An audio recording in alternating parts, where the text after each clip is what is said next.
कांडानुसार त्याचं विभाजन कसं झालेलं आहे. वेगवेगळ्या कथा कोणकोणत्या कांडामध्ये येतात, त्यातल्या कोणत्या कथा अशा आहेत की ज्या आपल्याला सर्वत्र प्रचलित दिसतात, परंतु वाल्मिकी रामायणात मात्र त्यांचा उल्लेख सापडत नाही. अशा काही गोष्टी आपण पाहिल्या. आणि काल आपण राम अवतार की मनुष्य याबद्दल चर्चा केली.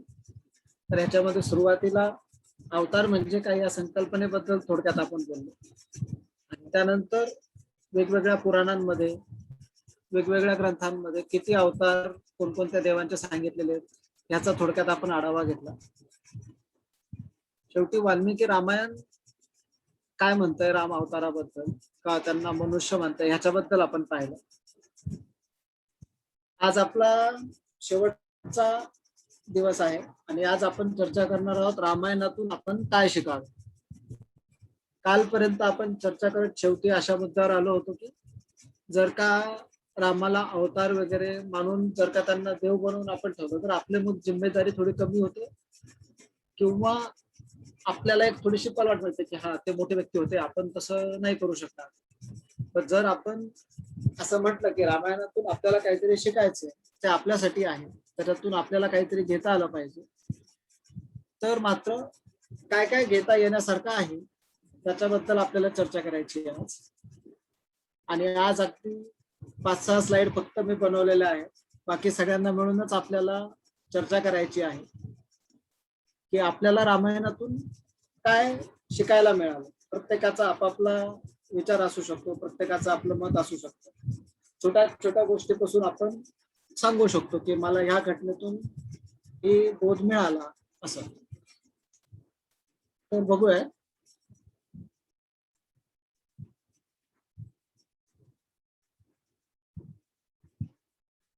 रामायणातून आपण काय शिकावे. तर संस्कृत साहित्याचं प्रयोजन सांगताना मम्मट म्हणून एक कवी आहे, त्यांनी काव्यप्रकाश नावाचा ग्रंथ लिहिलेला आहे आणि त्या ग्रंथामध्ये काव्याचे काही प्रयोजन सांगितलेले आहे की एखादं साहित्य, एखादं काव्य निर्माण होतं तर त्याच्या मागे कोणकोणती कारणं असतात, कोणकोणत्या उद्देशाने ते निर्माण होऊ शकतं. तर ते कीर्ती प्राप्त करण्यासाठी, धन प्राप्त करण्यासाठी वेगवेगळे कारण त्यांनी सांगितलेले आहेत. त्याच्यात एक अजून कारण त्यांनी सांगितलेलं आहे की जवळच्या व्यक्तीप्रमाणे समोरच्याला मार्गदर्शन करण्यासाठी. आणि मार्गदर्शन करण्यासाठी तर काय मार्गदर्शन करायचं, त्यासाठी एक्झाम्पल म्हणून ते सांगतात की रामादिवत वर्तितव्यम न तु रावणादिवत. राम आदिवत म्हणजे राम इत्यादींप्रमाणे वर्तितव्यम वर्तन करावे, न तु रावणादिवत रावण इत्यादींप्रमाणे वर्णन करू नये. म्हणजे जेव्हा साहित्याची निर्मिती कशासाठी होते तर त्याचं एक्झाम्पल सांगण्यासाठी त्यांनी इतके अनेक साहित्य असून सुद्धा त्यातलं हेच वाक्य निवडलं नेमकं. तर याच्यातून रामायणातून आपल्याला काय शिकायचं ही पहिली गोष्ट एक लक्षात येते की आपल्याला रामासारखं वागायचं आहे, रावणासारखं नाही वागायचं आहे, असं त्यांनी मम्मटांनी त्यांच्या ग्रंथामध्ये लिहिलेलं आहे की हे साहित्याचे प्रयोजन असू शकतं. मग जर वाल्मिकी रामायण हे आपण साहित्य मानलं तर त्याच्यातलं पहिलं प्रयोजन असं की रामासारखं वागावं, रावणासारखं वागू नये. आता रामासारखं आणि रावणासारखं हे जरा आपल्याला बघावं लागेल. तर त्यासाठी आपण पुढे आता चर्चा करूया. आपण ग्रुपवर काही फोटो टाकले होते किंवा एक व्हिडिओ पण टाकला होता. तर व्हिडिओ बद्दल कुणाला सांगता येईल का नेमकं त्याच्यात काय सांगितलं होतं?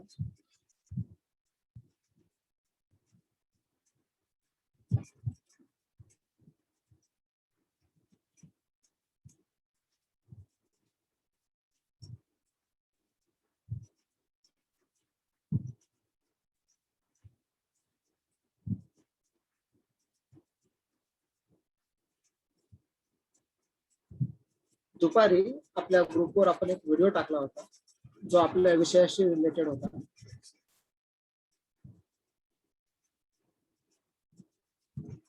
आणि त्याच्या खाली काही इमेजेस पाठवल्या होत्या.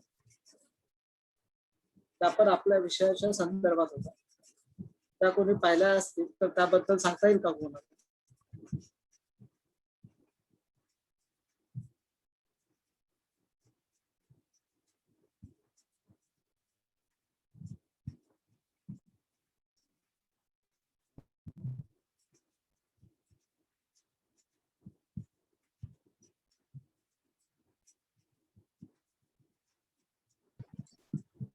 हॅलो, हा बोला. मला ऍक्च्युली सांगायचं नाहीये, मला विचारायचंय काही. हा हा. आता याच्यात रामायणातून काय शिकावे मध्ये आपण दिलंय की बंधुप्रेम असावे तर लक्ष्मणासारखे, भावासाठी पत्नी आणि लहान मुलांचा त्याग करून वनवासात आला. तर हे हा. पत्नी ठीक आहे, हे लहान मुलं हे काय हे समजलेलं नाही ऍक्च्युली. अच्छा,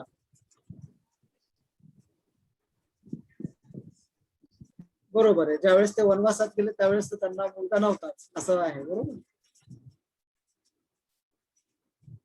तेच मला विचारायचं हा होतं. हा हा, बरोबर आहे. नाही ते काय आपण तयार केलेले नाही आहेत पोस्टर. एक सहज व्हॉट्सअप ग्रुपवर काही मिळालेले होते, ते आपल्याला चर्चेसाठी सहाय्य होतील म्हणून पाठवले होते. पण तुमचा मुद्दा बरोबर आहे. ज्यावेळेस ते वनवासाला गेले त्यावेळेस मात्र त्यांना मुलं नव्हतीच.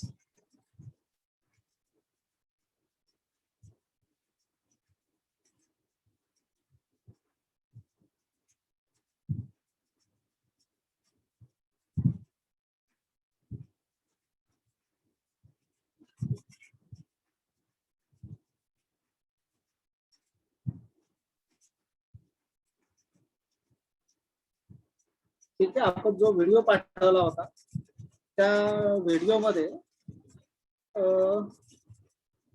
रामाच्या चरित्राबद्दल सांगितलेलं होतं थोडक्यात, की रामाचं आयुष्य जर बघितलं तर ते खूप कष्टात गेलेलं दिसतं. पण त्या पूर्ण कष्टांमध्ये सुद्धा त्यांनी जे आहेत ते आपले तत्व, नियम किंवा मर्यादा पुरुषोत्तम जसं आपण त्यांना म्हणतो, तर त्या मर्यादा कधी त्यांनी ओलांडल्या नाही.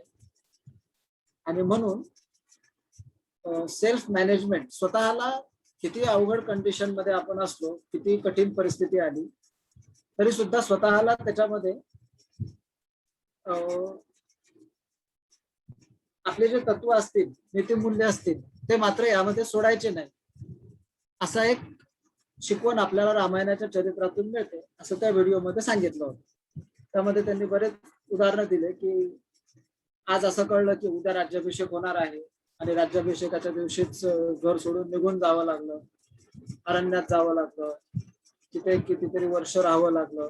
त्यानंतर सीतेचं अपहरण झालं, अपहरण झाल्यानंतर युद्ध करावं लागलं, युद्ध जिंकून अनेक वर्ष सुसून झाल्यानंतर जेव्हा परत राज्यात आले त्यावेळेस लोकांनीच आक्षेप घेतला आणि सीतेचा त्याग करावा लागला. तर या पूर्ण आयुष्यामध्ये कुठं कसं सुखाने जगता आलंय असा वेळ मिळत दिसतच नाही.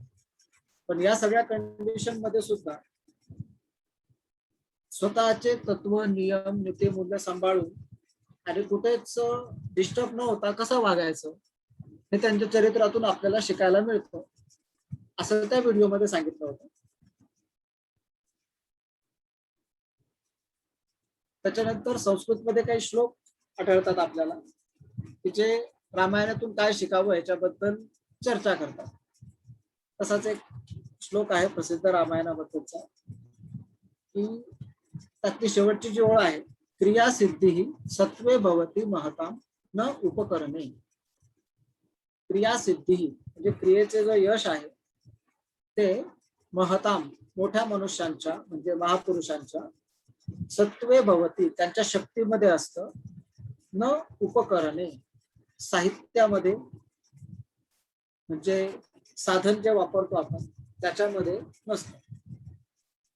म्हणजे कोणती गोष्ट आपल्याला प्राप्त करायची असेल, आपल्याकडे साधन सामुग्री किती आहे ह्याच्यापेक्षा आपली स्वतःची जिद्द किती आहे, आपल्या स्वतःची हिंमत किती आहे महत्वाचं आहे, अशी शेवटची ओळ सांगतो. आणि ही ओळ प्रूव्ह करण्यासाठी वरती रामाचं उदाहरण दिलेलं आहे की रामाने त्यांच्या आयुष्यामध्ये काय केलं, तर त्यांना लंका जिंकायची होती, विजयतव्या लंका, आणि संपूर्ण समुद्र चालत जाऊन पार करायचा होता. शिवाय शक्तिशाली रावण असा विरोधी होता आणि लढाईसाठी कोण होते तर खूप सैन्य चांगलं आहे किंवा वेल ट्रेन आहेत असं काही नाही, तर वानर सेना होती. एवढं सगळं असून सुद्धा एका मनुष्याने राक्षसांच्या संपूर्ण कुलाचा विनाश केला. म्हणजे खूप कठीण गोष्टी होत्या त्या सगळ्या दाखवलेल्या आहेत की असं युद्ध जर का असेल तर राम आणि रावण हे दोन व्यक्ती काढून टाकले आणि एक स्वाय दोन जण अशा प्रकारे लढतायत असं म्हटलं तर कोणी म्हणेल की ही तर वन साइडेड लढाई, म्हणजे एवढा सगळा अडचणी एका पक्षाला आहे आणि दुसरीकडे मात्र पूर्ण राक्षस समूह आहे, वेल ट्रेंड आर्मी आहे, त्यांना काही समुद्र पार करून जायची गरज नाहीये. एवढं सगळं असताना तरी सुद्धा हे राम जिंकले. तर ही कथा रामाच्या बाबतीत ते म्हणून आपल्याला अनेक वेळेस ऐकलेली आहे, म्हणून ते काही वेगळे वाटत नाहीये. पण जर का राम रावण काढून असं जर का काही अनोळखी माणसांचं दोन युद्ध आहे आणि कोण जिंकेल असं विचारलं तर कोणी सांगेल की बाबा जो आपल्या घरात बसून आहे तो जिंकेल. बाकी ज्याला समुद्र पार करून जाणं वगैरे हे तर काही योग्यच वाटत नाही. किंवा एवढी सगळी लंका समुद्र पार करून सेना जाईल आणि वानर कसं सपोर्ट करतील जिंकायसाठी असं वाटू शकतं. तर साधन सामुग्री शून्य होती किंवा नगण्य होती समोरच्या पक्षाच्या मानाने, तरी सुद्धा रामांनी युद्ध जिंकलं. याचं कारण त्यांच्या सत्वे म्हणजे त्यांच्या शक्तीवरती, त्यांच्या सामर्थ्यामध्ये आहे.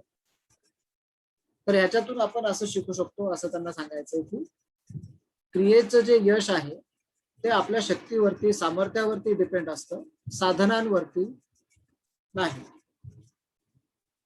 असा एक श्लोक आढळतो. त्याच्यानंतर अजून एक श्लोक आहे. आता हे झालं पॉझिटिव्ह गोष्ट की रामायणातून काय घ्यावं.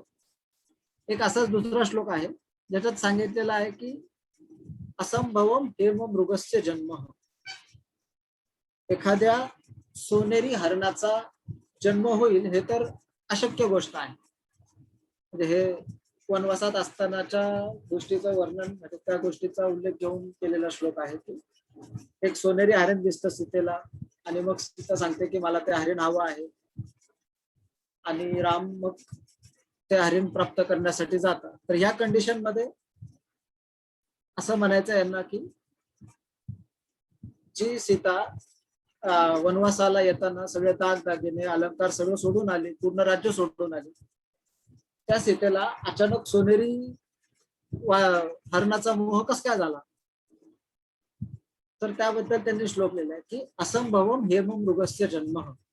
सोनेरी हरणाचा जन्म खरं तर अशक्य आहे, तो सोन्याचा हरणाचा जन्म अशक्य आहे.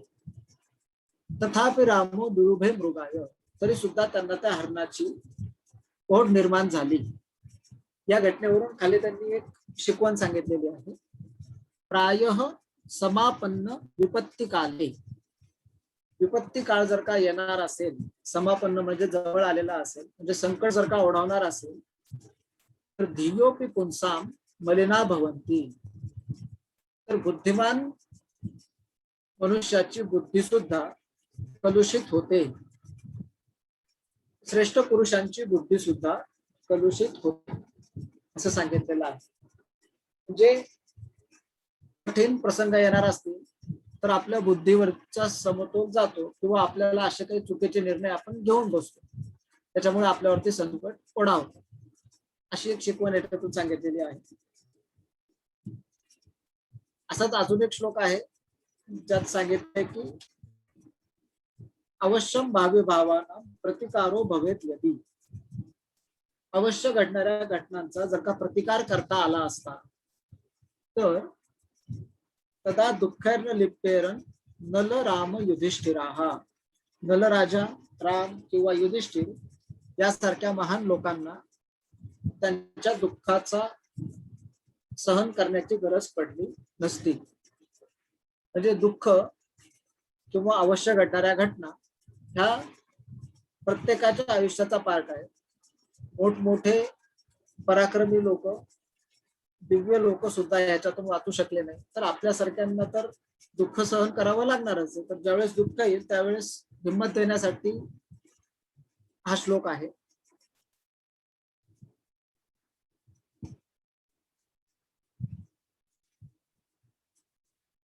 तर हे काही मुद्दे आपण बघतोय वैयक्तिक आयुष्याशी संदर्भात.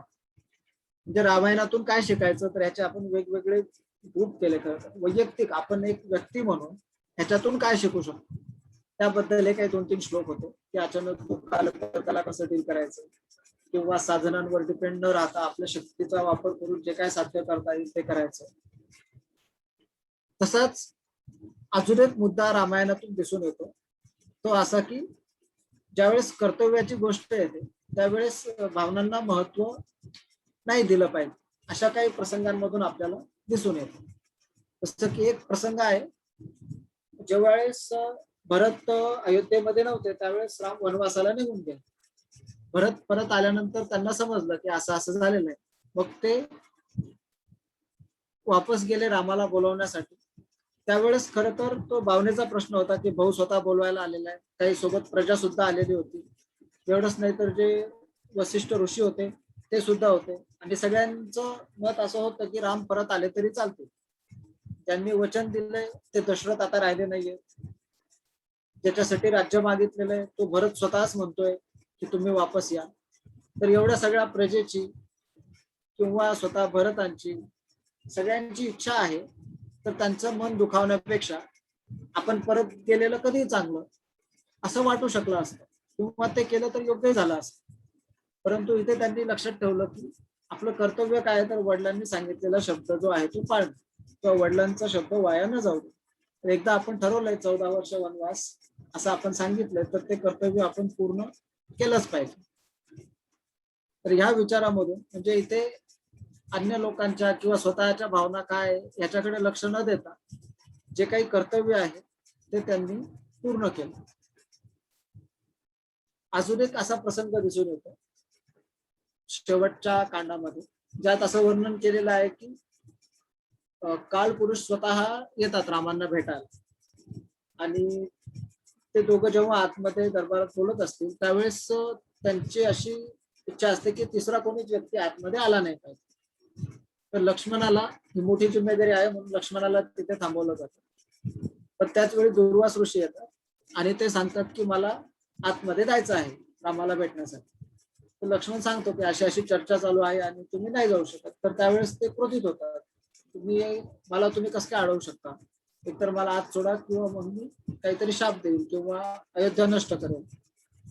तर या कंडिशन मध्ये एकीकडे अयोध्येचा नाश होईल आणि दुसरीकडे रामाने दिलेला आदेश आहे तो भंग होईल. तर यातलं काय मानावं. तरी पण लक्ष्मण स्वतः जातात दुर्वासांना न सोडता, की मी विचारून येतो किंवा असं असं आहे होतं. तर त्याबद्दल असं होतं की जो आत जाईल त्याला शिक्षा द्यायची असं ठरलं होतं. मग आता लक्ष्मण आत आलाय तर त्याला शिक्षा दिलीच पाहिजे. तर ह्या ठिकाणी ज्याने आयुष्यभर आपल्यासाठी सेवा केली आपली, त्याला वनवास नसताना सुद्धा जो लक्ष्मण आपल्यासोबत 14 वर्ष वनवासात आला, अशा आपल्या छोट्या भावाला स्वतःच आपण शिक्षा द्यायची, तर हे खरं तर भावनेच्या दृष्टीने खूप चुकीचं होतं किंवा अवघड होतं. परंतु जर का आपल्या घरातल्याच व्यक्तींना राजाने शिक्षा दिल्या नाही, दंड दिला नाही, तर प्रजेमध्ये चुकीचा मेसेज जाऊ शकतो की घरातल्या लोकांसाठी वेगळे नियम आणि आमच्यासाठी वेगळे नियम, असं काही आहे का, असं होऊ शकतं. म्हणून त्यांनी शिक्षा दिली लक्ष्मणाला. आता खरं तर तिथे मृत्यूदंडाची शिक्षा असते, पण त्यांनी सांगितलं की जो कोणी सभ्य मनुष्य असतो त्याला फक्त आपण तिथून निघून जा एवढं सांगितलं, त्याचा अपमान केला तरी त्याच्या मृत्यूसारखंच आहे. म्हणून त्यांनी त्यांना राज्यातून बाहेर जाण्याची शिक्षा दिली. तर या कंडिशन मध्ये इथे पण स्वतःच्या भावाला अशी शिक्षा देणं आणि त्याचा परिणाम काय होणार आहे हे माहिती असून सुद्धा तरी पण त्या भावनेचा विचार न करता रामाने कर्तव्यावर लक्ष दिलं की राजा म्हणून आपलं कर्तव्य काय तेच केलं पाहिजे. ज्याने कोणी अपराध केलाय त्याला शिक्षा मिळालीच पाहिजे. असं इथपर्यंत आपण काही वैयक्तिक मुद्दे काढले होते. अजून कोणाला काही सांगता येईल का रामायणातून आपण वैयक्तिक लेवलवर काय शिकवण घेऊ शकतो?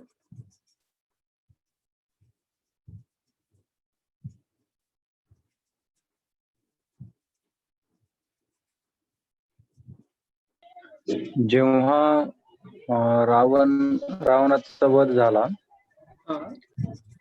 तेव्हा त्यांचा अंत्यसंस्कार करण्यासाठीचा जो काही प्रसंग आहे, की बाबा व्यक्ती गेल्यानंतर त्याच्यासोबत माझं जे काही हे होतं, काय दुश्मनी होती समजा, तर ती पण संपुष्टात आलेली आहे. आणि आता मी त्याचा एक भाऊ या नात्यानं मी सुद्धा त्याचा अंत्यसंस्कार करेल विभीषणाला, असं जे सांगितलं.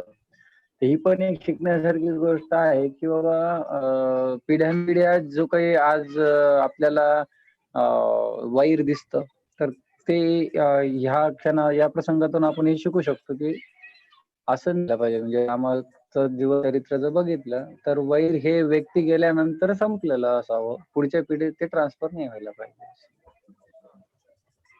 एक श्लोक आहे त्या ठिकाणी, माहित असेल का जरूर? लोक नाही माहिती. नाही, मरणांतानी वैराणी असे प्रसिद्ध आहे ते ओळ त्या संदर्भात. की मरण झाल्यानंतर वैर नष्ट होत, तर त्यांनी बिभीषणाला समजावून सांगितलं. बरोबर आहे, पण तुमचं बोलणं या घटनेमुळं जे दीर्घ काळापर्यंत वंश परंपरागत चाललेले वैर असतं, जे अनेक ठिकाणी आपल्याला बघायला मिळतं, तर ही एक शिकवण जरी घेतली तर हे अनेक वैर नष्ट होऊन जाते. जुन्या लोकांनी केलेलं भांडण आता आपण लढत बसण्यात काही अर्थ नाही. हे वैयक्तिक मध्येच येईल ना. हो हो.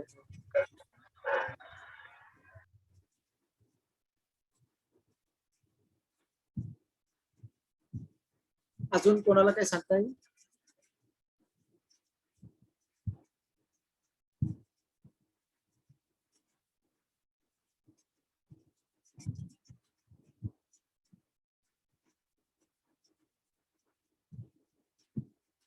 लोकूर मॅडमचा माईक ऑन आहे का? त्याच्यात काय बोलायचं आहे का त्यांना? हा, हा बोला.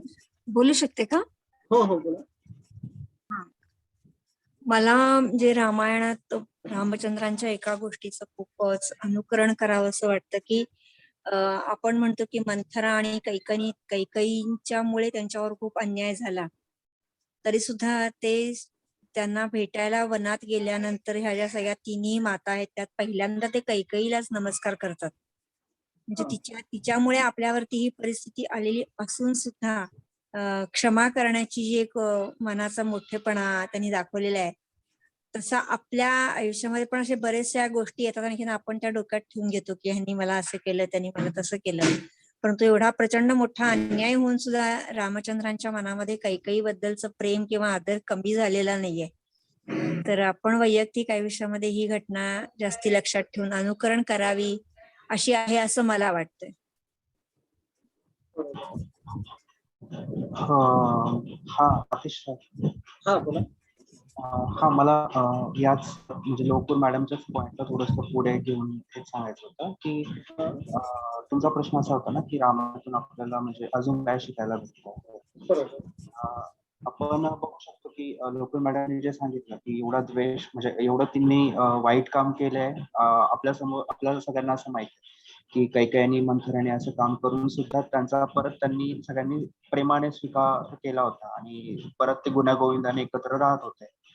तर ही जी समज आहे ती गृहस्थाश्रमातून येते किंवा घर आपण जे म्हणतो की घरात मला कसं राहायचं आणि वेगवेगळ्या स्वभावाचे जे लोक येतात आणि मला सगळ्यांसोबत जमवून कसं घ्यायचंय, मला सगळ्यांसोबत मिसळून कसं घ्यायचंय, तर हे रामायणातील प्रत्येक चरित्रातून आपल्याला दिसून येतं. आपण जे म्हणतो ना की म्हणजे माझ्या वाचण्यात असं आलं होतं की चॅरिटी बिगिन्स ॲट होम. तर म्हणजे कुठल्या शुभ कामाची जर मला सुरुवात करायची असेल तर ती मला पहिले स्वतःपासून करावी लागते. आणि ज्यावेळेस मग मी पूर्ण रामराज्य किंवा ह्या सगळ्यांबद्दल मी ज्यावेळेस बोलतो तर मग त्यातले प्रत्येक जे चरित्र होते रामायणातले, तर त्या प्रत्येकांकडे असे मोठे मोठे गुण होते की ज्याच्यामुळे त्यांचं वैयक्तिक आयुष्य सुद्धा म्हणजे एक विकासाची एक आपण जे म्हणतो ना की एकदम उच्चतम सीडी ते चढलेलं होतं. तर म्हणजे गृहस्थाश्रम जो होता तो आपल्याला रामायणातून शिकायला भेटू शकतो. बरोबर. आणि रामराज्य आणायचं असेल तर प्रत्येक व्यक्तीला पण त्या प्रकारे वागावं लागेल, ही एक शिकवण तुम्ही सांगितली.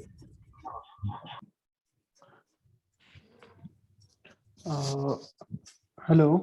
हा मयूर बोल. हा ते सर, रामांकडे पाहता तर सर्वच गुण त्यांच्यामध्ये दिसतात, परंतु एक असा वाकण्यासारखा अजून एक गुण म्हणजे प्रकर्षाने जो जाणवतो तर तो म्हणजे निर्लोभीपणा आपण म्हणू शकतो आणि त्याग एक प्रकारे. तर हा म्हणजे वेळोवेळी दिसून आलेला आहे की आपल्याला जगातलं सर्व ऐश्वर्य आपल्या समोर आहे आणि ते असून सुद्धा त्याला नाकारणं किंवा ते माझं नाहीये तर जो हकदार आहे त्याच्या हाती देणं, ही जी गोष्ट आहे ती प्रभू श्री रामचंद्रांमध्ये दिसते. आज जसं पाहिलं की युद्ध वगैरे झालं तर जो विजयी राष्ट्र आहे तर तो विजयी राष्ट्र जो हरलेला राष्ट्र आहे त्यांच्यावरती पूर्णपणे त्यांच्या धर्माचं म्हणा किंवा तिथल्या आर्थिक स्थितीचं पूर्ण त्याच्यावरती आपलं स्वतःचं वर्चस्व गाजवतो. परंतु प्रभू श्री रामचंद्रांनी पहिला प्रसंग की त्यांना वनवासात जावं लागलं त्यावेळेस त्यांनी एकाही शब्दाने त्याला गोष्टीला विरोध केला नाही. ते वनवासात गेले. आता वनवासात गेले असताना देखील त्यांच्याकडे कितीतरी राजांनी म्हणजे एवढे मोठे राजे होते ते, तर कितीतरी दुसऱ्या राज्याचे जे राजे होते त्यांनी त्यांना आग्रह केला असेल की तुम्ही आमच्याकडे येऊन राहा किंवा म्हणजे वास्तविक पाहता 14 वर्षे ते आरामशीर काढू शकले असते. परंतु त्यांनी त्या गोष्टीला देखील नकार दिला की नाही, मी वनात राहील आणि त्याच गोष्टीचं मी शब्द देऊन आलेले. तर त्याप्रमाणे त्यांनी केलं. पुढे पाहता त्यांनी वालीचं जे राज्य होतं त्यावरती देखील अधिकारिकरित्या जर पाहिलं तर ते स्वतः ते जिंकलेले होते आणि ते त्या राज्यावरती बसू शकत होते. परंतु त्यांनी ते राज्य सुग्रीवाच्या हाती देऊन दिलं. पुढे जाता लंका ही एवढी मोठी सोन्याची लंका की जी हातात आल्यानंतर काय म्हणजे अजून काय पाहिजे की सर्व ऐश्वर्य त्यांच्याकडे आहे. पण तरी देखील ते तिथे एक क्षण न थांबता ती विभीषणाच्या हातात दिली. इव्हन लक्ष्मण देखील त्यांना असं म्हटलं होतं की आपण ऍटलिस्ट फायनान्स डिपार्टमेंट तरी आपल्याकडे ठेवूया की जेणेकरून आपण याच्यावरती अंकुश ठेवू शकू. परंतु प्रभू रामांनी ते फायनान्स म्हणजे काहीच नाही स्वतःकडे ठेवलं, संपूर्ण बिभीषणाकडे देऊन टाकलं आणि पुन्हा अयोध्येकडे परत आले होते. आणि परत आल्यानंतर देखील त्यांनी एक प्रकारे एक परीक्षा घ्यायची ठरवली की बाबा भरताच्या मनामध्ये की या राज्याबद्दल काही हे आहे का की मी परत आल्यानंतर त्याला हे नको वाटतंय का. तर ही परीक्षा घेण्यासाठी त्यांनी हनुमंतांना भरताकडे पाठवलं की याच्या चेहऱ्यावरचे हावभाव बघ की मी येतो ही खबर दे आणि ही आल्यानंतर त्यांच्या चेहऱ्यावरचे हावभाव बघून सांग की त्याची काय मनस्थिती आहे म्हणून. जर त्याची मनस्थिती अशी असेल की की राम परत येऊ नये तर मला असं वाटतं की राम पुन्हा तिथे गेले देखील नसते. परंतु तसं काही नव्हतं. परंतु या छोट्या छोट्या गोष्टीत देखील रामांनी एवढी हे पाहिलेली. आणि आज आपण जर पाहतो की भावाभावांमध्ये एक छोट्याशा घरावरून आपण भांडणं करत राहतो की तिच्यामध्ये मला हे पाहिजे ते पाहिजे. तर ही एक गोष्ट आहे की हा एक गुण जरी आपण स्वीकारला तरी कमी याच्यात देखील आपण आनंद राहू शकतो. तर ही एक गोष्ट शिकू शकतो. बरोबर सांगितलं आपण. ते गुण घेऊन त्याचे 3-4 साजेसे उदाहरण दिले आपण अगदीच योग्यपणे.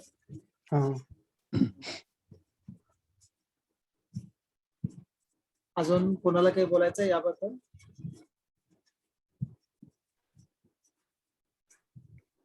हॅलो.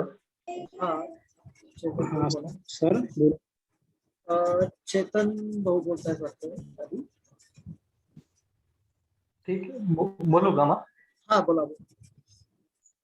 मला सांगायचं होतं की जे रामांनी म्हणजे कार्य जे त्यांच्या याच्यात होतं की त्यांना जसं वनवासात पाठवलं आणि मग सीतेचं हरण रावणाने केलं होतं. आता सीताला परत मिळवायचं होतं.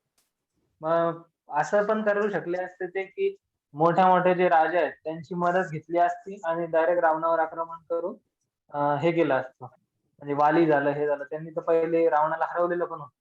पण त्यांनी तसं न करता म्हणजे जो वंचित ते सुग्रीव त्याला सोबत घेतलं आणि मग नंतर हे केलं. म्हणजे सांगण्याचं तात्पर्य की असं नाही की तुम्ही तुमचं ध्येय मिळवण्यासाठी कोणत्या पण मार्गाने गेले तर चालेल. तर जे योग्य आहे, आता वाली जो होता त्यांनी म्हणजे धर्माच्या विरुद्ध आचरण होतं म्हणून मग त्याला सोबत घेतलं असतं तर नंतर पुन्हा हे झालं असतं.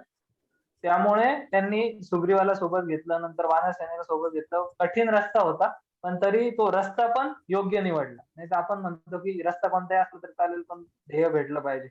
तसं न करता त्यांनी तो रस्ता हे केला आणि मग नंतरच ते हे केलं. यश तर मिळवलंच पण योग्य मार्गाने मिळवलं. हा, ते पण मार्ग पण तो योग्य असणं महत्वाचं. राजू ठोंबरे सर बोलत होते.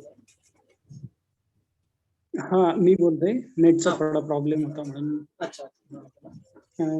रामाकडे पाहिलं तर 2 गोष्टी आवडतात म्हणजे जाणवतात जास्त मला. एक म्हणजे राम म्हणजे त्याग, समानार्थी शब्द म्हणता येईल. राम म्हणजे त्याग. आणि दुसरी गोष्ट राम म्हणजे अविश्रांत परिश्रम. माणूस जीवन जगताना ज्या वेगवेगळ्या भूमिका आपल्याला पार पाडाव्या लागतात तर त्याचं एक डेमॉन्स्ट्रेशन म्हणजे प्रभू रामाचं जीवन आहे. अगदी भाऊ, पती, मित्र, राजा आणि शत्रू सुद्धा रावणाशी लढताना राम ज्या त्वेषाने किंवा ज्या आवेशाने लढले, तर ह्या सगळ्या भूमिका माणूस कसा करू शकतो याच्याबद्दल प्रश्नचिन्ह उभं राहतं की एकटा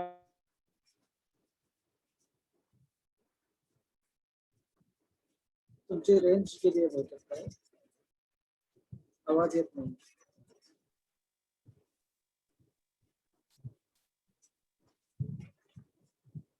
ठीक आहे, पण तुमचा मुद्दा कळाला आम्हाला.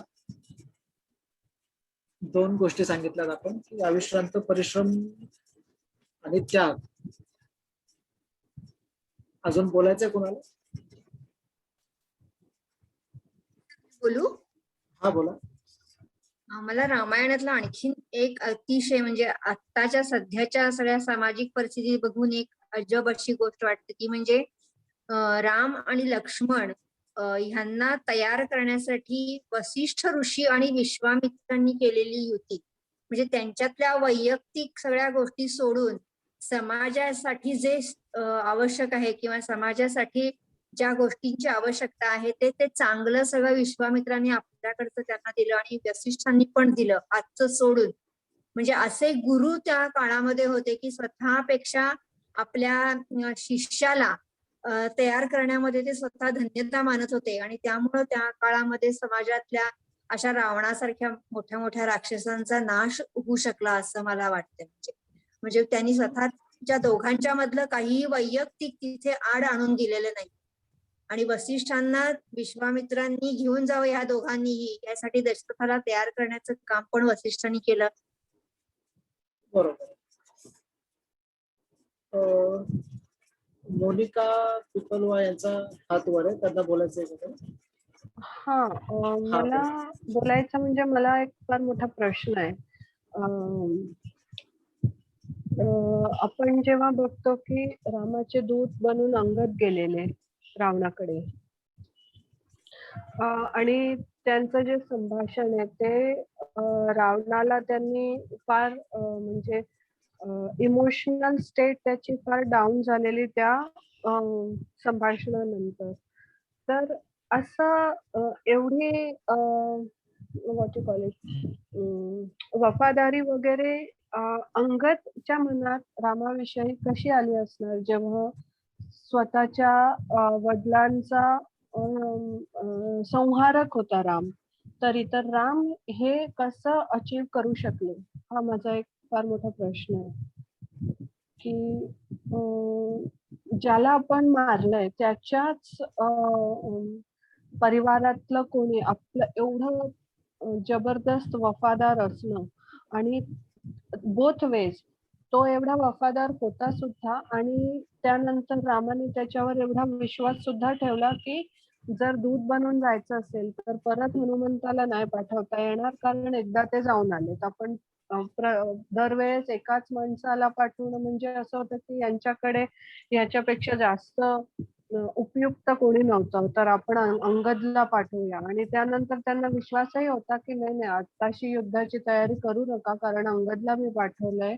असं होऊ शकतं की सीतेला पाठवून देतील ते अंगद च्या संभाषणानंतर, म्हणजे एवढा विश्वास यांना पण होता. तर हे कसं काय पॉसिबल आहे? म्हणजे असं त्यांनी काय जबरदस्त प्रभाव अंगदच्या मनावर केला असेल हा माझा प्रश्न आहे.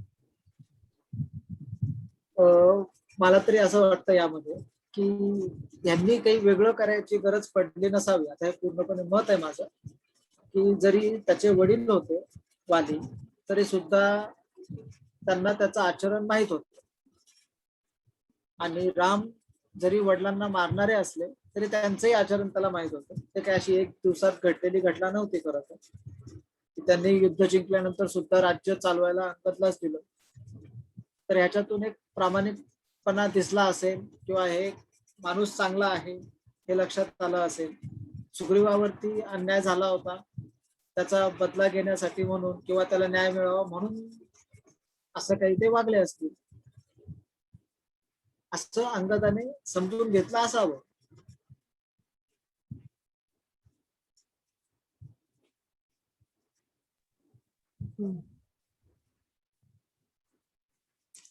बोला, तुमचा हँड रेज आहे, परत काय आहे का अजून? नाही म्हणजे मला हा, म्हणजे एवढा पटत असेल प्रश्न, नसेल काही सांगू शकता. म्हणजे आजच्या काळात तरी एकदम अशक्य सारखी गोष्ट वाटते ती खरं आहे. अच्छा. कारण आहे. आता आपण सर्व मला वाटतं पालक आहोतच. आपल्यालाही माहितीये की आता छोटी क्षुल्लक गोष्ट स्वतःच्या मुलाला आपल्याला स्वतःला सुद्धा पटवून द्यायची असेल तर त्यासाठी आपल्याला 100 कारणं द्यावी लागतात. की का करायची पूजा, का म्हणायचं शुभम करोती किंवा हे का करायचं, ते का करायचं.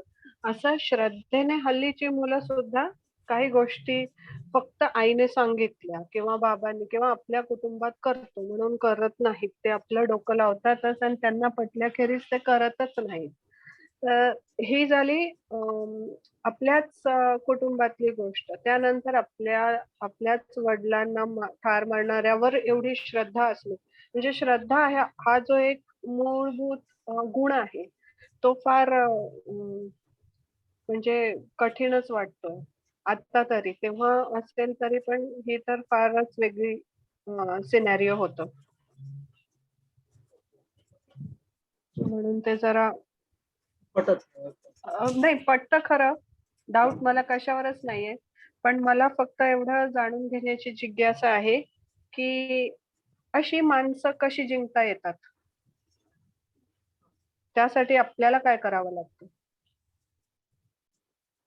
अच्छा, आता हे एकदम जुनी घटना असल्यामुळे कदाचित आपल्या लक्षात येत नसेल, पण आपल्याला प्रत्यक्ष माहित असलेल्या इतिहासातलं उदाहरण म्हणजे शिवाजी महाराजांचं आपण या बाबतीत घेऊ शकतो. किती प्रकारची वेगवेगळ्या काय म्हणतात भेद त्या काळात समाजामध्ये होते. लोक एकमेकांपासून वेगवेगळ्या पद्धतीने तोडलेले होते. एक तर राजकीय दृष्ट्या असतील, सामाजिक दृष्ट्या असतील, म्हणजे जाती वगैरे या प्रथेनुसार. पण शिवाजी महाराजांचंच एक असं सैन्य होतं की ज्याच्यामध्ये सगळ्या प्रकारचं सैन्य होतं. आणि ते सैन्य कसं आहे बघा, स्वतःचा जीव तोडून काम करतायत. त्याच्यामध्ये आपल्याला आता परिवाराचंच उदाहरण घ्यायचं तर नक्कीच सापडतं की कोंढाण्याचं उदाहरण आपल्याला माहितीच आहे. हा. म्हणजे तो इतिहास आपण कसा वाचतो दादा, की त्यांनी असं केलं, त्यांचे सैन्य असं होतं, लोक त्यांच्याबद्दल एवढे प्रामाणिक होते. पण तशी माणसं जिंकण्यासाठी शिवाजी महाराजांनी सुद्धा काय केलं असावं ते आपल्याला माहित नाहीये. ते नाही माहिती. ते होतं आणि ते त्यांनी जिंकलं असं माहितीये. पण जर बरोबर. म्हणजे परत Actually तेच घटना सेम काय केलं प्रश्न. हे लक्षात येत नाही. हम्म. बरोबर, पण अशक्य आहे असं तर आपण नाही म्हणू शकत की आहेत अशी माणसं आपल्याला इतिहासात प्रत्यक्ष दिसतात. बरोबर. आतिश सर, हा बोला.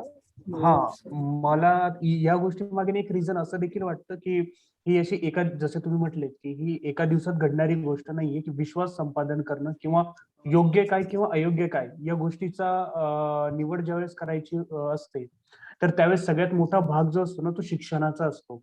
की ज्यावेळेस आपण पाहिलं की रामकालीन शिक्षण व्यवस्था ज्या प्रकारची होती की आई वडिलांपासून दूर किंवा समाजाच्या एका अंगापासून दूर राहून फक्त शिक्षण या गोष्टीकडे ते फोकस करत होते आणि त्यामध्ये जे योग्य आहे त्या गोष्टींचं त्यांना शिक्षण, योग्य इन द सेन्स की what is right for you, की तुमच्यासाठी काय योग्य आहे, योग्य गोष्टीची निवड कशी करायची या दृष्टिकोनातून शिक्षण देत होते.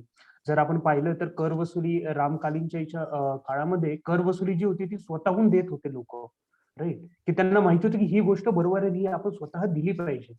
अशा याच्यातून कोणी एखादी चुकीची गोष्ट करत असेल तर संपूर्ण समाज त्या व्यक्तीकडे किंवा त्या व्यक्तीला एका बाजूला टाकत होता. का? कारण की त्या व्यक्तीने चुकीची गोष्ट केलेली आहे म्हणून.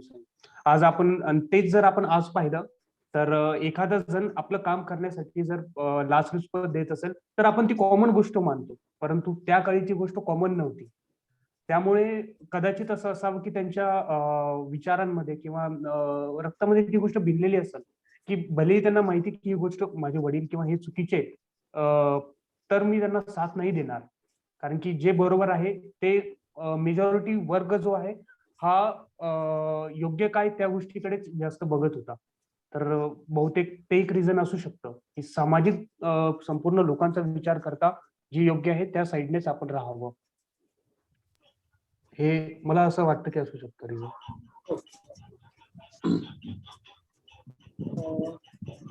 बघूयात का पुढचा मुद्दा. आतापर्यंत आपण वैयक्तिक पातळीवरती काय काय रामायणातून आपण शिकू शकतो याबद्दल बघितले बरेचसे काही मुद्दे. अजून एक मुद्दा आपण घेणार आहोत तो आहे की पारिवारिक लेव्हलवरती कसं रामायण आपल्याला शिकवण देतं किंवा काय काय सांगू शकतो. परिवार कसा असावा याचं उत्तम वर्णन आपल्याला रामायणामध्ये दिसून येतं. असं म्हणतात की महाभारत जे आहे ते जगाचं वास्तववादी चित्र आहे की जग कसं असतं, आणि रामायण जे आहे ते आदर्शवादी चित्र आहे की असं असलं पाहिजे. तर ह्याच्याबद्दल वेगवेगळे उदाहरणं आपल्याला दिसून येतात. कोणतंही पात्र आपण घेतलं तर ते असं आहे की राम खूप जास्त प्रभावी असल्यामुळे इतर पात्रांचं आपल्याला कदाचित त्याच्यासमोर थोडं फिकं वाटत असेल वर्णन, परंतु कोणताच भाऊ आपल्या भावासोबत 14 वर्ष विनाकारण वनवासाला गेला नसतो. लक्ष्मणाने जावं वनवासाला असं काही मागितलेलं नव्हतं किंवा दशरथाने काही वचन दिलेलं नव्हतं, पण ते त्यावेळेस मोठ्या भावासोबत गेले. त्यानंतर सीतेच्या बाबतीत पाहिलं तर सीतेच्या चारित्र्याबद्दल शंका घेण्यात आली, तर त्याच्याबद्दल आजपर्यंत समाजात वेगवेगळ्या प्रकारे आक्षेप घेतला जातो की असं योग्य नाही झालं किंवा सीतेवरती अन्याय झाला. परंतु वाल्मिकी रामायणात तर असं वर्णन आहे सरळ की सीता या बाबतीत मात्र रामाला कुठेच दोष देत नाही. उलट त्या असंच म्हणतात की एक राजा म्हणून त्यांचे जे कर्तव्य आहे ते त्यांनी पूर्ण केलेच पाहिजे. पण ही घटना माझ्यासाठी इतकी वाईट आहे की मी आता स्वतःला संपवून टाकला असतो, परंतु रामाचा वंश सध्या माझ्यासोबत आहे आणि तो यावा पुढे जगामध्ये म्हणून मी फक्त सत्य म्हणजे त्यावेळेस पण त्या रामाचाच विचार करतात. आताच मागे उदाहरण आपण पाहिलं की लक्ष्मणाला मृत्यूची शिक्षा दिली रामाने, किंवा राज्य सोडून जा, आणि मग ते राज्य सोडून जा म्हणजे काय ते त्यांना माहितीच होतं की सोडून जायचं म्हणजे हा शरीरामध्येच प्रवेश करणं. पण लक्ष्मणाला अशी आज्ञा दिल्यानंतर एखादा चिडलाही असता किंवा म्हणाला असता की मी तर कामासाठी चालू होतो किंवा आजपर्यंत इतके तुमच्यासाठी मेहनत घेतली तर हेच फळ मिळालं का मला. पण तिथे लक्ष्मणांचं असं वाक्य आहे की माझे किती भाग्य आहे, आजपर्यंत मी ज्यांची आज्ञा ऐकत आलो, तर मृत्यूची सुद्धा आज्ञा मला त्यांच्याकडूनच मिळाली. म्हणजे अचानक समजा काही झालं असतं आणि मेलो असतो तर ते स्वतः ठरवलं किंवा रामाची परमिशन न घेता झालं असं होईल. पण आता तुम्हीच मला आज्ञा दिली आहे तर ह्याचा अर्थ की मी काय मुक्त झालो असं ते तिथे वर्णन करतात. किंवा भरत स्वतः मिळालेलं राज्य वापस द्यायला गेले 14 वर्षानंतर आल्यावर. आता जसं भाऊंनी सांगितलं की आले नंतर राम, तरी सुद्धा 14 वर्षात त्यांना कुठे त्या राज्याबद्दल आसक्ती नाही निर्माण झाली की नाही आपल्या भावाला नको द्यायला, आपण घेऊयात आता. असं एक पारिवारिक वर्णन सगळ्याच प्रकारे इथे आपल्याला दिसून येतं की त्याच्यामधून आपल्याला एक आदर्श दिसून येतो. असे काही पारिवारिक मुद्दे काढले होते. याच्याबद्दल कुणाला अजून काही सांगायचं असेल तर सांगू शकतो.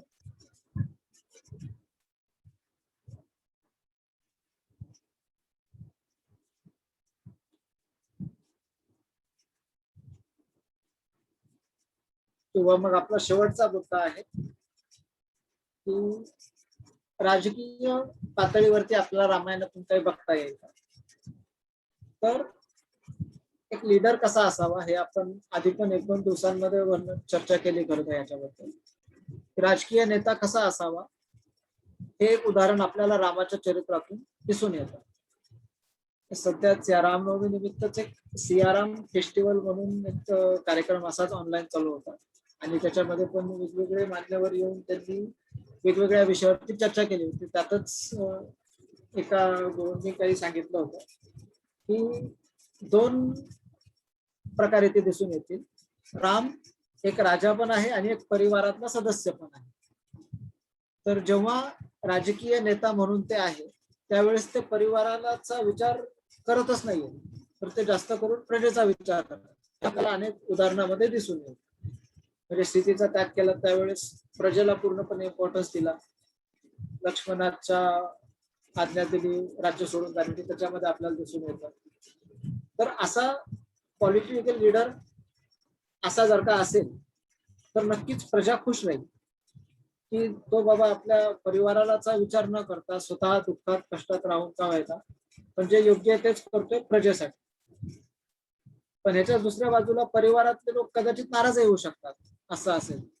हे तर आपण पाहिलं की रामाच्या बाबतीत असं नव्हतं, पण जरी असा एखादा लीडर ठरवायला लागला तर कदाचित त्याच्या परिवारातले लोक त्याच्यापासून नक्कीच नाराज होऊ शकतात, की आम्हाला काही किंमत आहे की नाही, किंवा तुम्ही एक राजा म्हणून हे करताय असं करताय, पण आमच्यासाठी तुमचे काही कर्तव्य आहे की नाही, त्या प्रजेसाठी तुम्ही आमच्यावर अन्याय करणार, असं होऊ शकतं.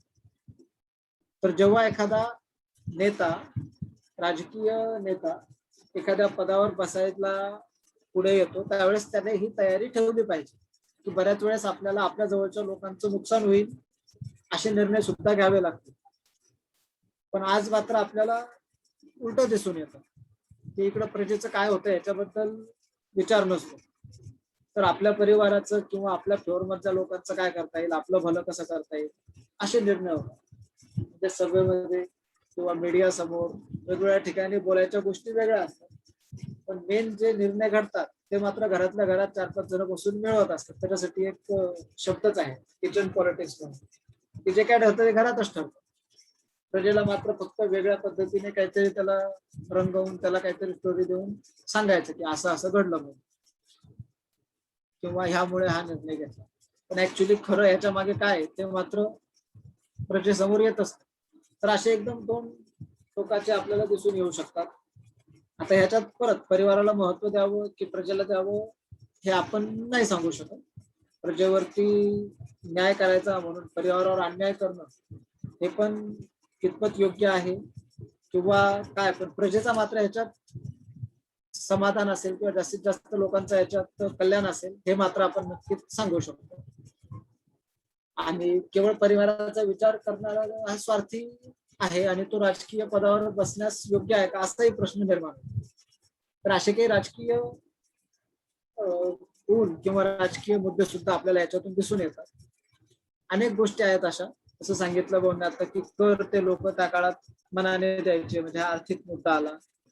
किंवा समाज कसा होता, एखादा व्यक्ती जर काही चुकीचा वागत असेल तर त्याला समाजातून वाईट टाकलं जायचं किंवा फेवर नसायचा कोणत्या गोष्टीचा. तर ह्या प्रकारे अनेक गोष्टी आहेत की ज्या आपण रामायणातून शिकू शकतो, त्याचा आपण वेगवेगळ्या प्रकारे अभ्यास करू शकतो. अजून काही मुद्दे कुणाला सांगायचे असतील?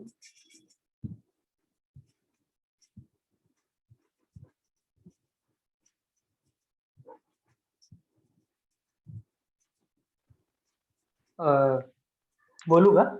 हा बोला.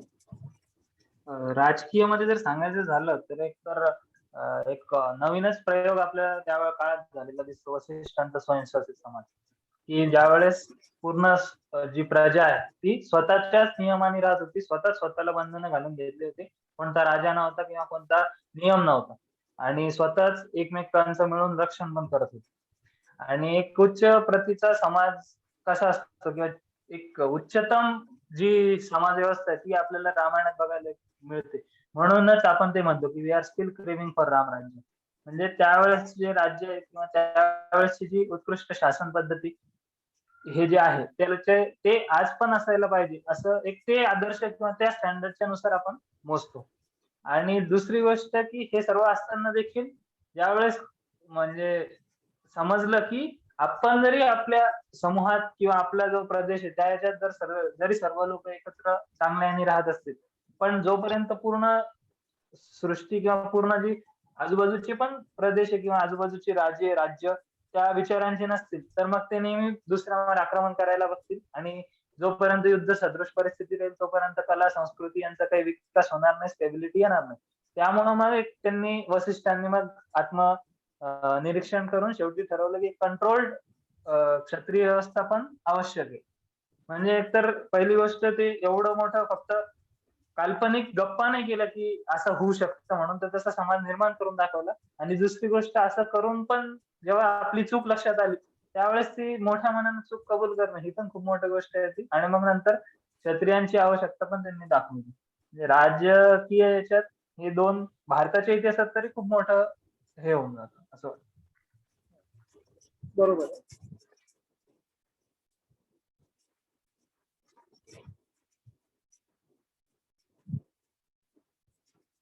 अजून कोणाला काही सांगायचं?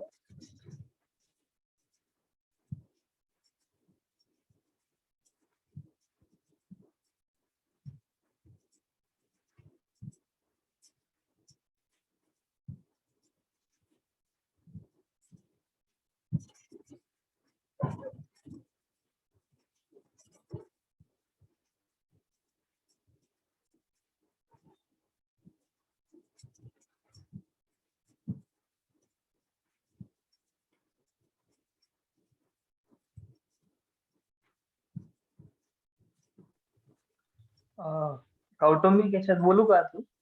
हा बोला. कौटुंबिक याच्यात जर सांगायचं झालं तर त्यावेळेस म्हणजे आपण जे बघितलं की त्यांना ऐन वेळेवर राज्य सोडून वनवासात जायला सांगितलं किंवा मग लक्ष्मण पण त्यांच्यासोबत आला, पण असं कंप्लेंट करताना कोणी दिसतच नाही की माझ्यासोबत असं झालं, किंवा याच्यात पण दुसऱ्याविषयी दुसऱ्या जे कुटुंबातले सदस्य आहेत त्यांच्या विषयी द्वेष नाहीये म्हणा किंवा काही नाही. मग लक्ष्मण चालला तर लक्ष्मण का बरं चाललं तर उर्मिला म्हणजे त्याची बायको आहे, ती पण काही कंप्लेंट करत नाही. म्हणजे एक तर भावनेपेक्षा कर्तव्याला इतकं जास्त पुढं ठेवलं होतं त्यांनी आणि तेच जीवनाची दिशा त्यांची ठरवत होती. त्याच्यामुळं कौटुंबिक एकता प्रचंड दिसते रामायणामध्ये.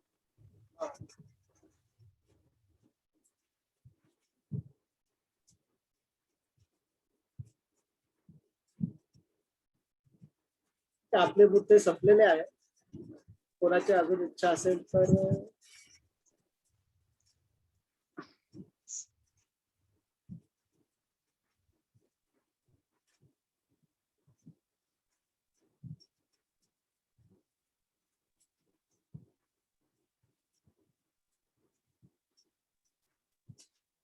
कोणाला इच्छा असेल काही मुद्दे मांडायची तर आपण थांबू 2 मिनिटं. तोपर्यंत मी हवं तर कोणीतरी बोलतंय मला वाटतं. जय यांचा माईक ऑन असतो. हा आतिश सर, मला हे सांगायचं होतं की म्हणजे आपण जे बघत होतो ना की राजकीय नेता असा असायला पाहिजे तर याचं एक चांगलं उदाहरण म्हणजे आपण रामाचं चरित्र बघू शकतो की राम हा कशा प्रकारचा चांगला नेता होता किंवा चांगला राजा होता. रामायणामध्ये एक प्रसंग असा आहे की ज्यावेळेस बालीचा वध करायचा असतो आणि रामांना सुग्रीवाला मदत करायची असते, तर त्यावेळेस आपण बऱ्याच जणांनी असं ऐकलेलं असेल की झाडाच्या मागे लपून रामाने बालीचा वध केला होता किंवा त्याला न कळता त्याच्यावर तो बाण मारला होता. पण म्हणजे आपण जर म्हणजे माझ्या वाचण्यात असं आलं होतं त्यामध्ये की म्हणजे रामाने ज्यावेळेस प्रत्यंचा चढवले होते धनुष्यावर, तर त्यावेळेस एवढा मोठा आवाज झाला होता की तो बालीपर्यंत पण गेला होता. आणि बालीला ज्यावेळेस तो बाण लागला होता तर तो त्यावेळेस त्याच्या छातीत लागला होता, म्हणजे की याचा अर्थ की तो मागून किंवा लपून मारलेला बाण नव्हता. आणि ही एक युद्ध करण्याची एक रणनीती होती की म्हणजे शत्रूची बुद्धी, त्याच्या काय कमजोरी किंवा त्याला कुठल्या गोष्टीची भीती आहे, तर याचा ओव्हरऑल अभ्यास करून त्याच्याशी लढायला जाणं ही एक रणनीती होती. हा एक पळपुटेपणा किंवा एक असं चोरून केलेला डाव नव्हता किंवा लपून मारलेला बाण नव्हता हा. तर ही एक रणनीती होती युद्धाची आणि रामांकडे ही म्हणजे खूप चांगल्या प्रकारे ती त्यांना माहित होती. आणि हे सगळं करत असताना लक्ष्मण सुद्धा त्यांच्या सोबत होते की म्हणजे आपण जसं बघतो ना की घरामध्ये मोठी व्यक्ती जशी करतीये तर लहान व्यक्ती पण त्याचं अनुकरण करत असतो. तर म्हणजे मग रामांना त्यावेळेस भीती नसती वाटली का की मी हे असं लपून बाण मारत आहे तर लक्ष्मणापर्यंत म्हणजे त्याला हे कसं वाटेल किंवा त्याला एक योग्य वाटेल की नाही वाटेल. पण रामांनी ते त्यांना पटलं म्हणूनच त्यांनी ते लक्ष्मणासमोर किंवा म्हणूनच त्यांनी ते त्यावेळेस ते केलं. यावरनं हे असं सिद्ध होतं की म्हणजे रणनीती जी होती तर ती रामांना खूप चांगल्या प्रकारे माहित होती युद्ध करत असतानाची. अजून एक प्रसंग असा पण आहे रामायणामध्येच म्हणजे राजाचाच आपण असं म्हणू शकतो की ज्यावेळेस सीता म्हणजे जाते रामांना वगैरे सोडून, अयोध्येला सोडून, तर त्यावेळेस एक असं आहे की 3-4 दिवस राम जे आहे तर ते प्रजेचं दुःख ऐकत नाही किंवा प्रजेमध्ये काय सुरू आहे काय नाही, तर ते त्यांना माहित नसतं. तर एकदम त्यांना असं लक्षात येतं की 3-4 दिवस झाले मी सीता गेली त्याच्याच शोकामध्ये मग्न आहे आणि माझ्या राज्याकडे लक्षच नाहीये. म्हणजे आपण बघतो ना की एखाद्याची पत्नी किंवा एखाद्याचे आई वडील किंवा घरातलं कुठल्याही जवळचं व्यक्ती जर दूर गेलं किंवा नसलं तर ते 8 ते 10 दिवस आपण बघतो की किती असे शोकमग्न होतात सगळेजण. पण रामांना हे लगेच रिअलाइज झालं आणि ते स्वतः लक्ष्मणाला असं म्हणतात की मी खूप मोठा गुन्हा केलेला आहे किंवा मी म्हणजे हे राज्याला शोभनीय वर्तन असं नाहीये. तर मी नरकात जाईल वगैरे ते अशा प्रकारची भाषा त्यावेळेस करतात, की म्हणजे छोटी चूक होती ती आपण असं म्हणू शकतो. पण तरी ती त्यांना रिअलाइज झाली आणि त्यांनी ते स्वीकार केला त्याचा, की मोठी चूक झालेली आहे. तर हे सुद्धा त्यांच्या जीवनातून आपल्याला शिकायला भेटतं, की म्हणजे पर्सनल दुःख च्या पुढे त्यांना आपल्या प्रजेचं दुःख जास्त महत्त्वाचं होतं. हे राजकीय नेता किंवा एखादा राजा कसा असायला पाहिजे हे त्यांच्या चरित्रातून आपल्याला शिकायला भेटतं.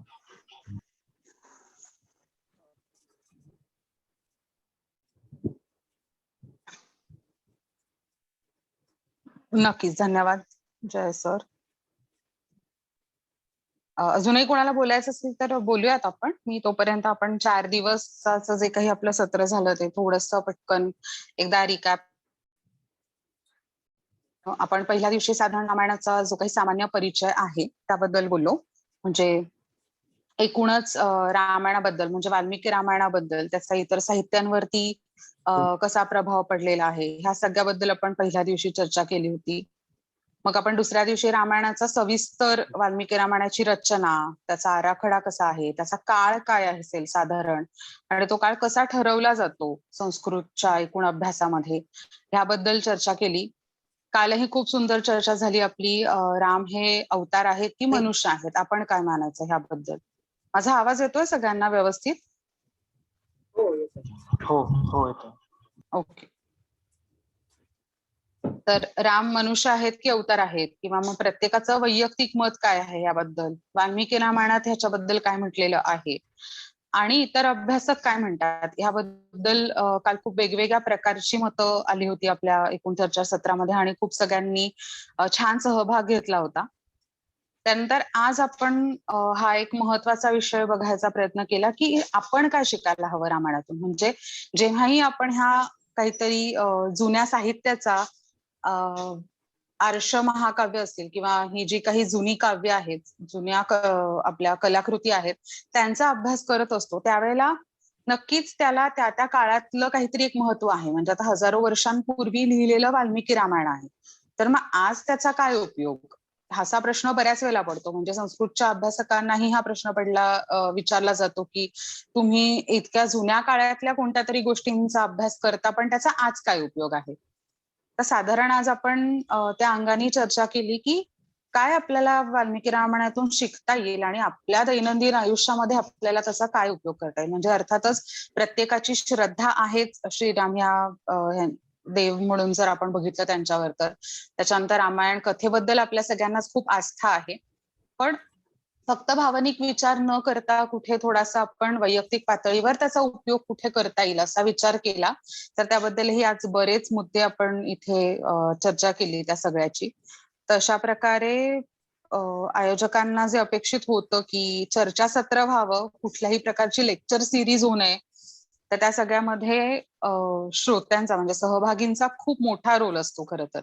आणि आपल्या पूर्ण गटामध्ये बऱ्याच जणांनी व्हॉट्सअप गटावर असेल किंवा प्रत्यक्ष सत्रामध्ये असेल खूप छान सहभाग नोंदवला. तुमची मतं इथे मांडलीत आणि एकमेकांच्या मतांचा आदर करत एकमेकांची मतं ऐकून घेत आपण छान आणि खूप काय हेल्दी डिस्कशन जे ज्याला म्हणतो आपण तशा प्रकारचं डिस्कशन ह्या पूर्ण सत्रामध्ये होऊ शकलं. त्यामुळे तुमच्या सगळ्यांचे खूप खूप आभार.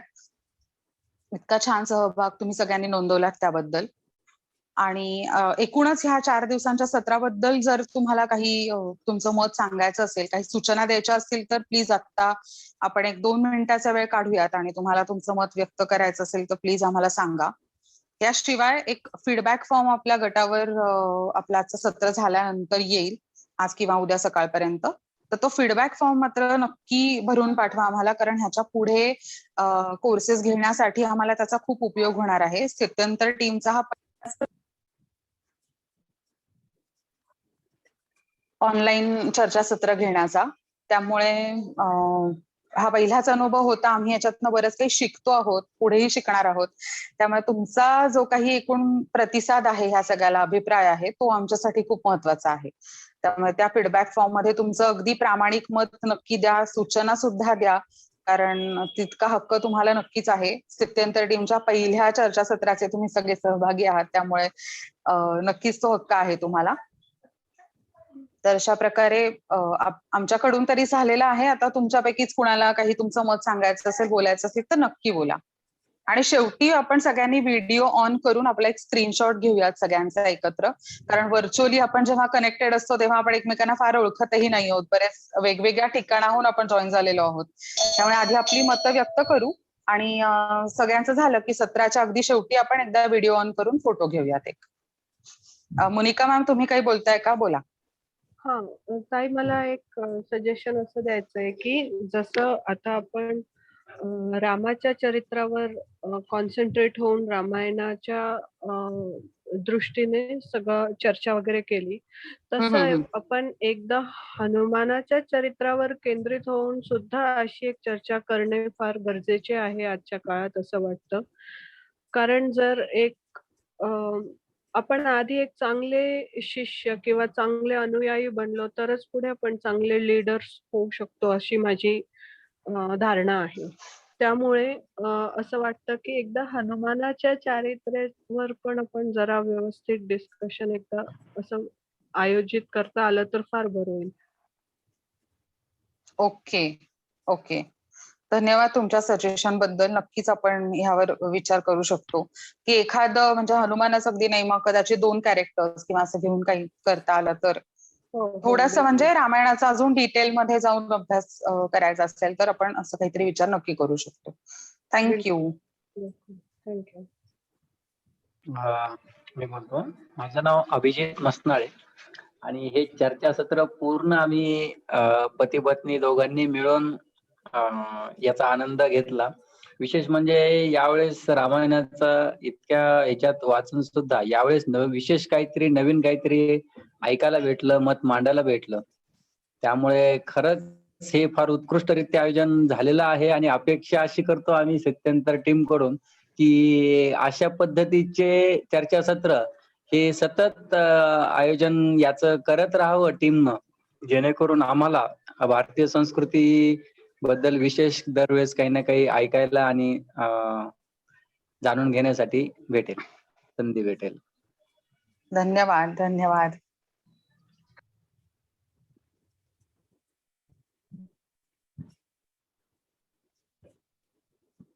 बरेच ऍक्टिव्ह पार्टिसिपंट्स खरं तर होते आपले सत्रामधले. अजून कोणाला काही सांगायचं आहे का? हॅलो, बोला बोला सर. हा, मला पण पूर्ण चर्चासत्रामध्ये सगळ्या गोष्टी आवडल्या.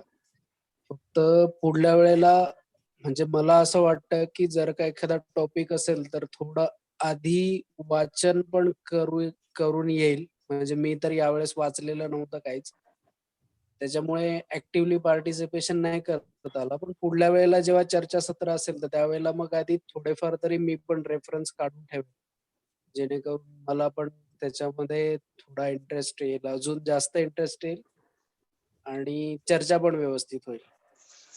नक्की नक्की. आपण आता जो आपला हा रामायणाचा जो ग्रुप आपण बनवलेला आहे व्हॉट्सअपवर, जर सगळ्यांची अनुमती असेल आणि इच्छा असेल तर आपण तो असा चालू ठेवू शकतो. म्हणजे पुढच्या वेळेला जेव्हा नवीन काहीतरी चर्चासत्राचं आयोजन होईल त्यावेळेला आपल्याला ते लगेचच सांगताही येईल आणि मग काही तयारी करायची असेल तर आपण एकत्र कदाचित तिथे चर्चाही करू शकतो.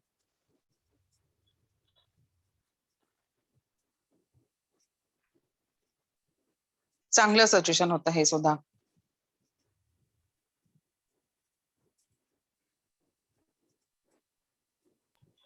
हॅलो हॅलो, बोला. हा बोला. मॅडम आणि आतिश सर, मला सिक्त्यांतर ग्रुपसाठी खूप साऱ्या शुभेच्छा द्यायच्या होत्या. आणि असं सांगायचं होतं की हा जो प्रयत्न होता, म्हणजे हा तुमचा फर्स्ट अटेम्प्ट होता चर्चासत्राचा, तर म्हणजे त्याने आम्हाला एवढं छान वाटलं की जसं आपण बघतो की आताची जी सिच्युएशन चालू आहे, तर या सिच्युएशन मध्ये मला काय करता येईल किंवा मी माझा वेळ कसा घालवेल किंवा माझा पूर्ण दिवस कसा जाईल, तर मी हा विचार करत असतो. म्हणजे आपण प्रत्येक जणच करत असतो. आणि हा विचार करत असताना मग आपण काय करतो की गडगडीचं सामान असेल तर ते आपण ते साफसफाई करायला काढतो आणि ते परत छान साफ करून व्यवस्थित ठेवून देतो. तर अशाच काही गोष्टी आज आपल्या संस्कृतीमध्ये किंवा आपण ज्या ट्रॅडिशन किंवा आपण ज्या काही गोष्टी फॉलो करत आहोत, तर त्यावर पण अशी धूस असलेली होती. आणि रामनवमीच्या माध्यमातून किंवा रामनवमीच्या यातून रामायणाचा थोडासा अभ्यास आणि त्याच्यातले जे कॅरेक्टर्स आहेत तर त्यांच्याकडनं मला काय शिकायला भेटेल, तर हे जरी आमच्यापर्यंत कळालं किंवा हे जरी येणाऱ्या लोकांपर्यंत कळालं, तर आपण त्याला असंच म्हणू शकतो की थोडीशी त्यावरची धूळ आपण म्हणजे आपण म्हणजे तुम्ही मुळात तो करण्याचा प्रयत्न केलेला आहे. तर हा प्रयोग करण्यासाठी खरंच खूप खूप शुभेच्छा. हे चर्चासत्र ऐकताना किंवा बोलत असताना खूप आनंद झाला. तर वाट बघेन की असे पुढे अनेक चर्चासत्र मध्ये मी सहभाग करेन. नक्कीच, धन्यवाद. आणि अजून एक विनंती आहे सगळ्यांनाच, म्हणजे खरं तर आपण आता कदाचित आपल्यापैकी काही जणांना नवीन असेल, पण स्थित्यंतर हा मुळात ब्लॉग आहे. तर ते ब्लॉग्सही दर आठवड्याला, दर 15 दिवसांनी पब्लिश करायचा प्रयत्न करत असतो. म्हणजे चर्चासत्र तर आम्ही घेणारच आहोत त्याच्या पुढे पण त्या ब्लॉग मधून सुद्धा काही विशिष्ट निमित्ताने सातत्याने काहीतरी लेख लिहायचा प्रयत्न करत असतो. आतापर्यंत 20 ब्लॉग्स पब्लिश झालेले आहेत स्थित्यंतरच्या वेबसाईटवर. आम्ही वेबसाईटची लिंक देतो गटावर. काही जणांनी जर वाचले नसतील ब्लॉग्स, तर ते ब्लॉग्सही नक्की वाचा आणि तुमच्या प्रतिक्रिया पण आमच्यापर्यंत नक्की कळवा. त्या वेबसाईटवरचे ब्लॉग्स हे पूर्णपणे निशुल्क आहेत आणि एकाही ऍडव्हर्टाइजमेंट शिवाय ते ब्लॉग्स वाचता येणार आहेत. त्यामुळे ते ब्लॉग्सही वाचा. बऱ्याच सांस्कृतिक आणि सामाजिक विषयांवरती लिहिलेले ब्लॉग्स आहेत आणि ते ब्लॉग वाचूनही आम्हाला तुमच्या प्रतिक्रिया नक्की कळवा. हॅलो, हा बोला सर. मी ठोंबरे बोलतो, राजू ठोंबरे. हे चर्चासत्र खूप आवडलं. चर्चासत्र खूप आवडलं म्हटलं. आणि चर्चेमध्ये जे सहभागी होते त्यांना स्पेस पण देण्यात आला, त्यांना वेळ पण देण्यात आला, म्हणून वन वे झालं नाही. आणि एक लक्षात आलं की ग्रुपमध्ये अभ्यासू तज्ज्ञ लोक असून सुद्धा छोटे छोटे विषय घेतले, जसं की राम पुरुष के अवतार, आणि याच्यातून खूप मोठी चर्चा घडून आली. त्याचा एक समाधान वाटलं, आनंद वाटला.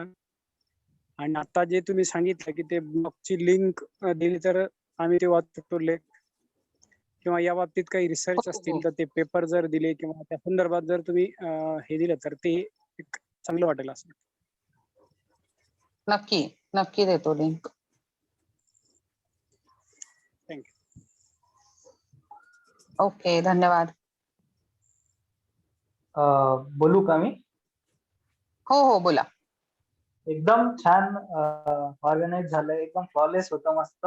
आणि सर्वांना बोलायला पण भेटलं. आणि हे असंच म्हणजे वेगवेगळ्या उत्सवांच्या यांनी काही काही चर्चासत्र चालू ठेवलं तर चांगलं राहील. आणि दुसरी एक गोष्ट की आपल्याला स्वतःला समजा एखादं पुस्तक वाचायचं असेल किंवा एखादी गोष्ट करायची असेल, त्याला आपल्याला किती प्रोक्रॅस्टिनेशन होतं ते आपल्याला माहिती. तर हे सगळं एवढं आयोजित करणं आणि याच्यासाठी मेहनत घेणं, खरंच सत्यंतर टीमचे खूप आभार. आणि हे सर्व उपलब्ध करून दिलं आणि ते पण निशुल्क उपलब्ध करून दिलं, त्यामुळं खूप खूप धन्यवाद. थँक्यू.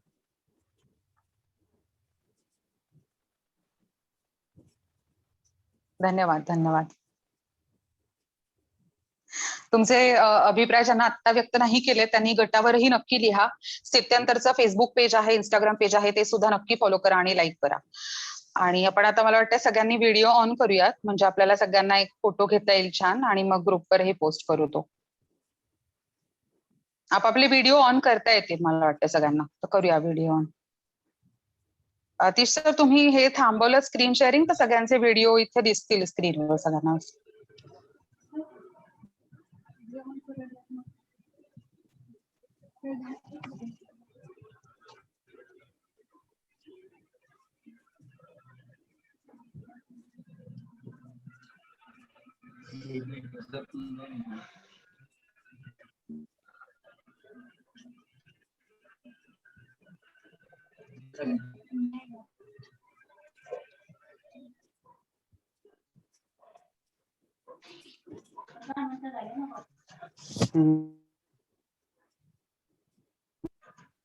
ओके, झालाय का फोटो घेऊन आतिश सर? हो हो, बरेच जण करतायत अजून व्हिडिओ. अच्छा, हो, मला वाटतं अनन्या देशपांडे, अर्चना मॅडम, ज्योती लाड यांचे राहिलेत अजून व्हिडिओ ऑन करायचे.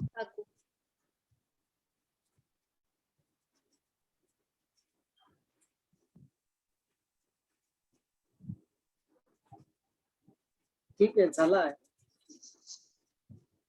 ओके, धन्यवाद सगळ्यांना. थँक्यू.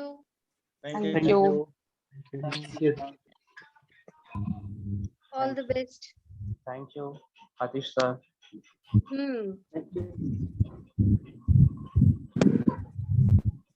थँक्यू.